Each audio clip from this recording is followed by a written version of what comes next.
Is to watching The Explainer tonight as we delve into the conversation of the deployment of Kenya police to the Republic of Haiti. And Honorable Okot, you had a question you wanted to ask Joanna. What was that? I wanted to ask Joanna, do we have a government in Haiti right now as we speak? And the reason I raised this question is because if you look at the National Police Service Act in Kenya, it does not allow the deployment of police officers outside Kenyan territory. It has to be within. But we have a provision also in Article 107, 108 that talks about service of officers in a reciprocating country. Now, a country has to request, make that request the government of Kenya that we need this service. And that's the question I want to ask Joanna, Joanna perhaps to answer for us. All right. Do we have a government in Haiti that actually has requested Kenya government for this reciprocity? Okay. And some of the questions that Kenyans have asked, what is our relationship with Haiti? We don't even share a border, apart from the color of the skin, historically, you know. So what is the reciprocity here? All right. Joanna, you answer? So in terms of who asked the Kenyan government to provide security support, I am not in the position to answer that question. But what I can tell you is that Prime Minister Ariel Henry is ruling the country by decree, and he is making decisions unilaterally because there's no parliament. Because ordinarily, this is a decision that would have to go through a parliament. We don't have a parliament in Haiti as of right now. The president was assassinated. The country has not held free, fair, transparent, nor inclusive elections in over 3 years. And the rationale behind why elections have not taken place is because of the insecurity crisis in the country. Again, we're talking about women who are being raped by gang members. We're talking about people who are being kidnapped for ransom by gang members. Roads and ports and major infrastructures are blocked by gangs, right? So the situation on the ground, it is indeed dire, and we can all agree on that, right? And I'll have to disagree with my co-panelists in terms of the fact that we don't share a border with Kenya.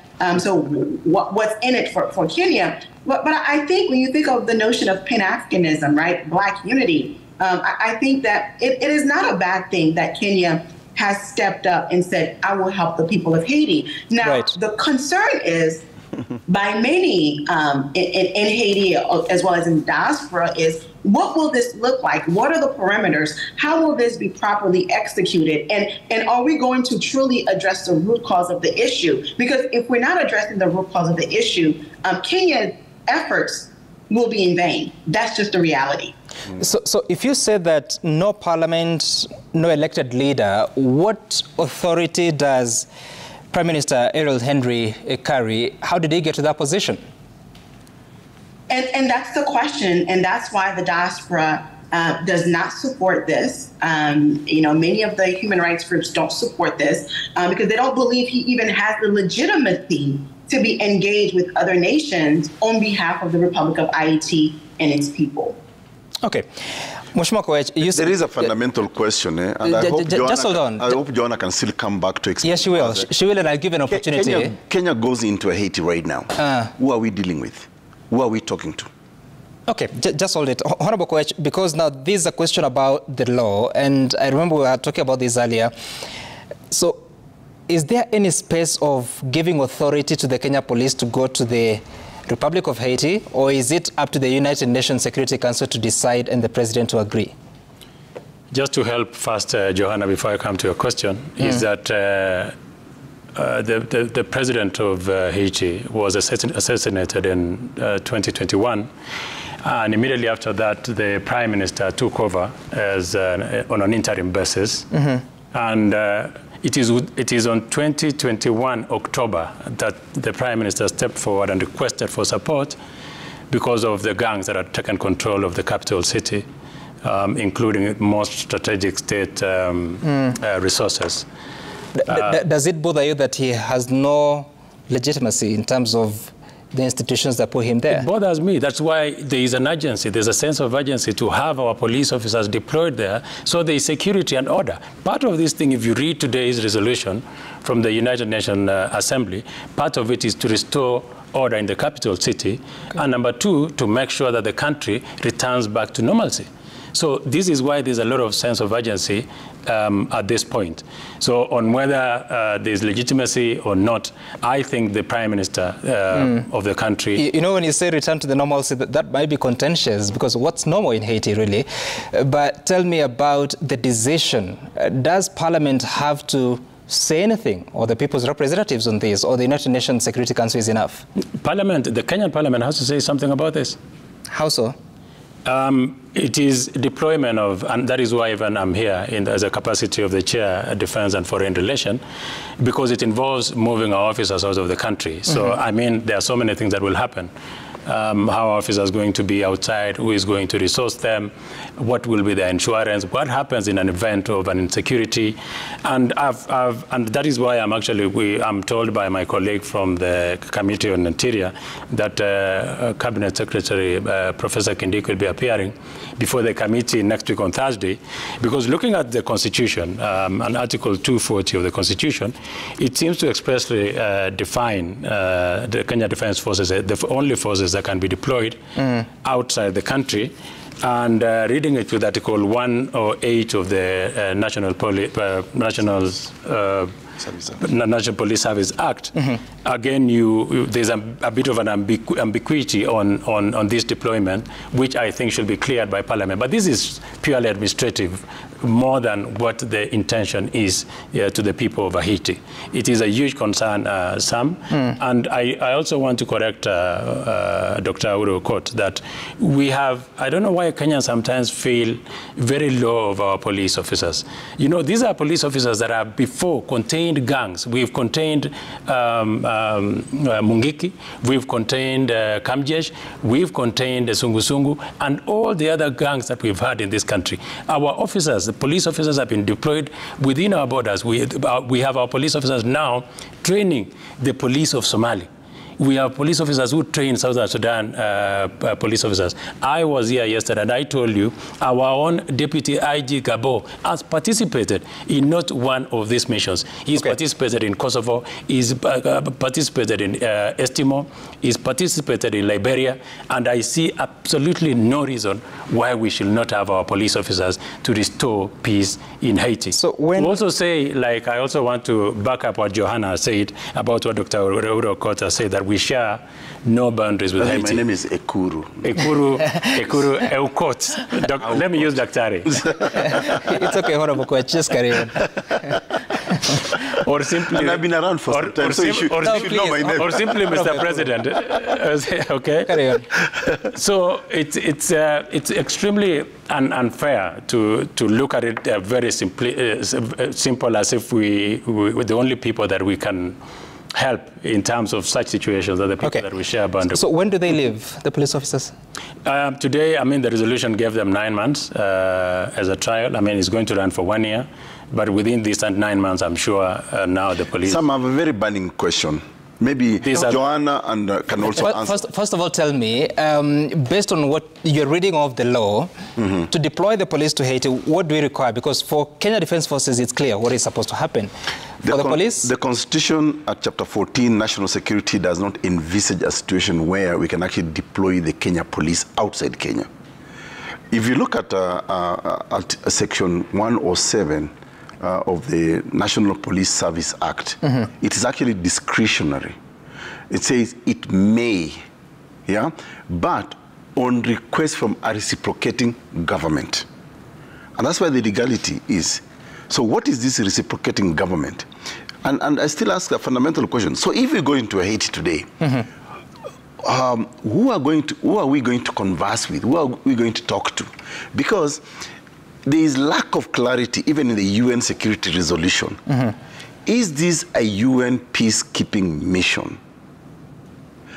I've heard stories. I mean, I don't know. I mean, I'm reading from the media. One, we're going to disarm these gangs.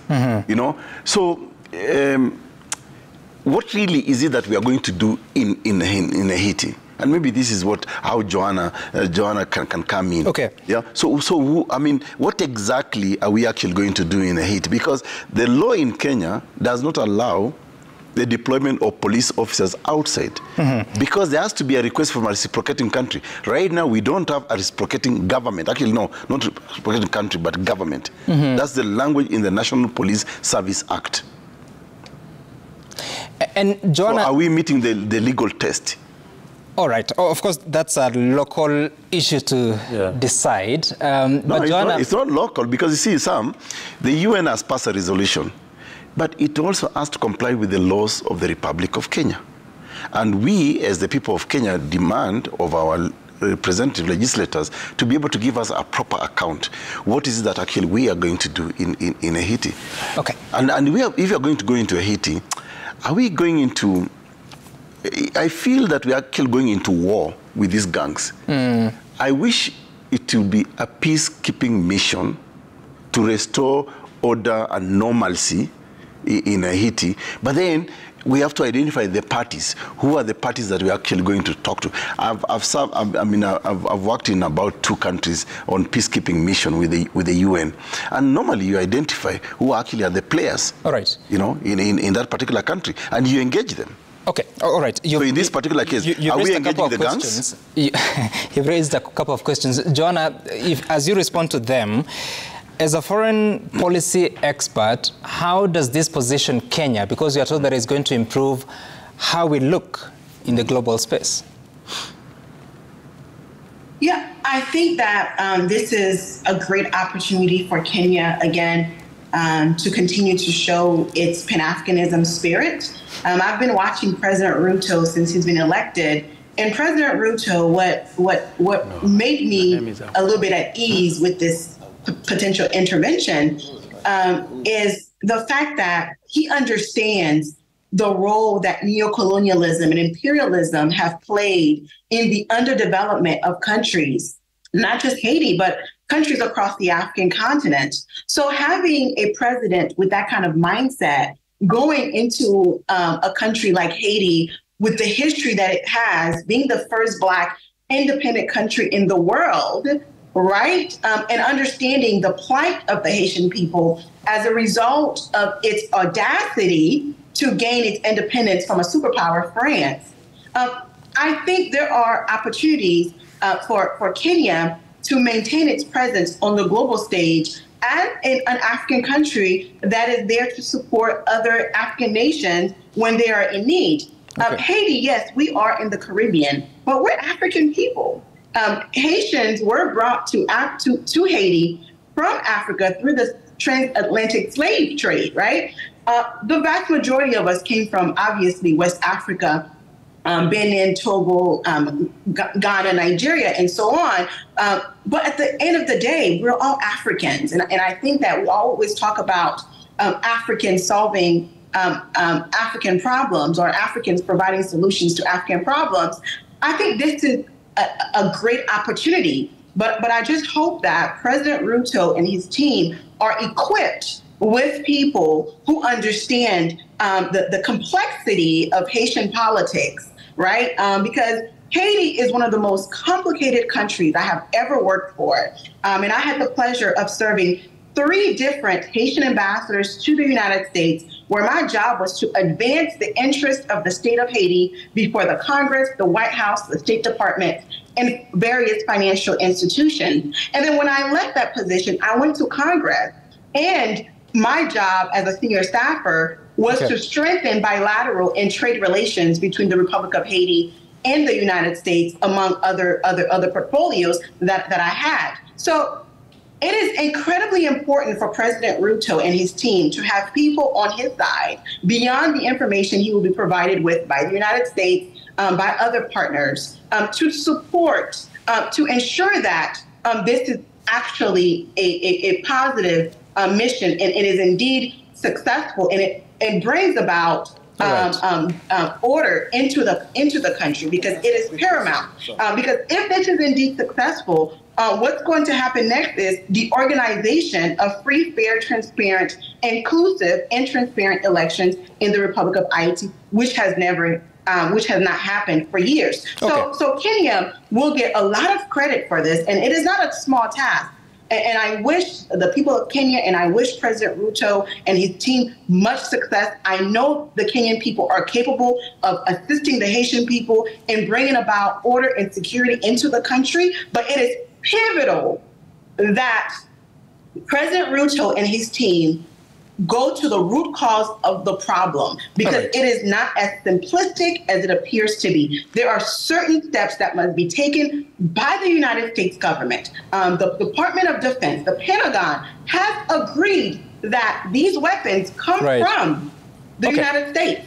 So while the Kenyan security force will be fighting with the gangs in Haiti, but the weapons will continue to come in. So you will never really have a solution to the problem, right? Until you're able to suspend these weapons from going into the country. And the United States and Canada and France must continue to impose sanctions on those who are destabilizing democracy in Haiti and those who are funding these gangs and who are providing them with weapons to further destabilize the country. Those individuals must continue to be sanctioned, and I'm not talking about sanctioning, canceling their visas. I'm talking about hurting them where it hurts, and that's their pocket. We're talking about taking away property. We're talking about restricting their access to the financial institution in the United States, in Canada, in France, where they do business, right? Because that's the only way that this mission that Kenya is leading is going to be successful. We have to take a totality approach. You can't just address it from one aspect. You have to look at the totality of the circumstance and address the situation accordingly. Yep. All right, thank you so much, Joanna. And unfortunately, I have to leave it at that because, I mean, there's so many questions that continue to come up, and you're hoping that in the coming days we'll get more answers, especially from the Kenyan side, from the House. I almost said House of Representatives, but where the representatives of the people see it. Yes. You have to allow me at least a second to say this. You know? You have 10. 10 seconds. Yep. We have not fixed our own order and security in this country. Yeah. We cannot afford to export 1,000 police officers to Haiti. Okay. I come from the northern part of Kenya. Yeah. We are dealing with insecurity every day, loss of lives every day. In fact, we have to resort to the Kenya Police Reservice, KPR, to be able to fix the problem locally. Our police officers are not equipped at all to handle the situation in Haiti. And that's just the truth. I mean, they can fantasize this thing because the US is saying this, you know, President William Ruto holding hands with Whitman and whatever, Biden, whatever the case may be.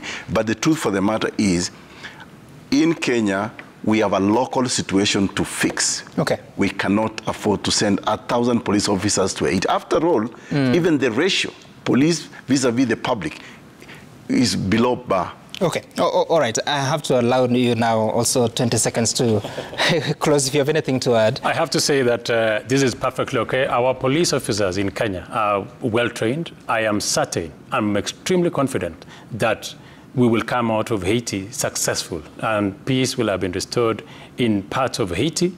And I don't know what Daktari will say at that point, because this is a mission that this country is going to and certainly our officers are up to it. It looks rosy, but... Okay. All right. Thank you so much, Nelson Koech, from the National Assembly Committee on Defense, Foreign Relations and Intelligence, as well as Dr. Ekuru Aukot from the Third Way Alliance Kenya, and Joanna LeBlanc joining us from the Washington, D.C., of course, with those